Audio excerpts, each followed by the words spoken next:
హైదరాబాద్ కూకట్పల్లి నియోజకవర్గంలోని గోపాల్ నగర్ యూఎల్సీ భూ వివాదంపై గోపాల్ నగర్ ప్లాట్స్ అసోసియేషన్ సభ్యులు స్పందించారు. కొందరు తప్పుడు వార్తలు ప్రచారం చేస్తూ ఫ్లాట్ ఓనర్లను ఇబ్బందులకు గురిచేస్తున్నారని ఆరోపించారు. 2016లో సింగిల్ బెంచ్ తమకు అనుకూలంగా తీర్పు ఇచ్చిందన్నారు. అందరూ ఏకమై నిర్మాణ పనులు చేపట్టాలని నిర్ణయించుకున్నామన్నారు. ఒక సంస్థతో డెవలప్మెంట్ అగ్రిమెంట్ కోసం ఎంఓయూ చేసుకోవాలని నిర్ణయించామని తెలిపారు.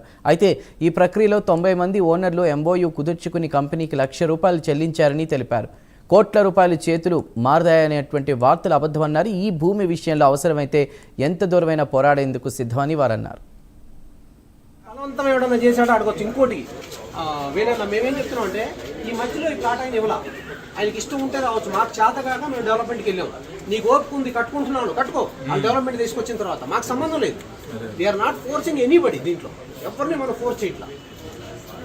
ఈ మధ్యలో వాళ్ళు ఎవరైనా సరే ఒకవేళ వాళ్ళు ఏమన్నారంటే బిల్డర్ ఏమన్నారంటే ఈ బ్లాక్ మొత్తం వచ్చి ఒక ప్లాట్ మిగిలింది అనుకో, వాళ్ళ ఖర్చులతోటి వీళ్ళని ఇంకో బ్లాక్లోకి షిఫ్ట్ చేస్తారు. ఏదైనా పక్క బ్లాక్లోకి షిఫ్ట్ చేసుకుని ఆ బ్లాక్ మొత్తం కట్టుకుంటారు. తప్పే ఉంది. అడ్జస్ట్మెంట్ అడుగుతున్నారు. అది ఆ ప్లాట్ వాళ్ళకి ఇష్టమైతే వస్తాడు, లేకపోతే ఆయన ఏమంటున్నారు ఇక్కడ కట్ చేసి ఈ బ్లాక్. మా దాంట్లో యాంటీ గ్రూప్ ఉన్నారంటే సపోజ్ సంతకాలు పెట్టినారు మాకు యాంటీగా ఉన్నారని చెప్పేసి నేను చెప్పట్లేదు. వాళ్ళు కూడా విల్లింగ్ గానే ఉన్నారు.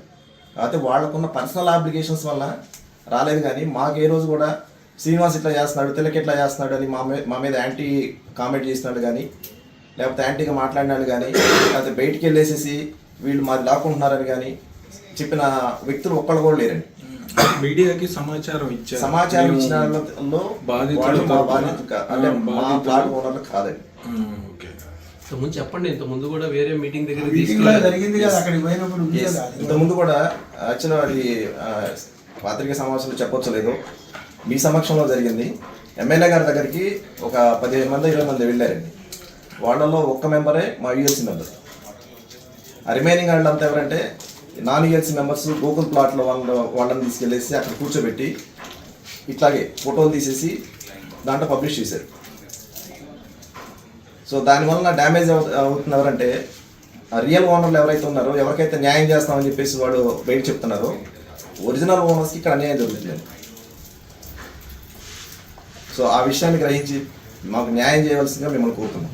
ఈ ఫైనల్గా మీరు ఏం చెప్పదలుచుకుంటారు సార్ దీని గురించి టోటల్గా?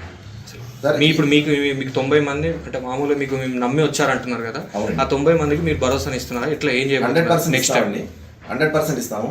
అండ్ దీనికి సంబంధించి ఎలాంటి ఎక్స్ప్లెనేషన్ కావాలనుకున్నా కానీ ఎవిడెన్సెస్ ఉన్నాయి. వీళ్ళంతా ప్లాట్ ఓనర్ నంబర్తో సహా మీకు ఎక్స్ప్లెయిన్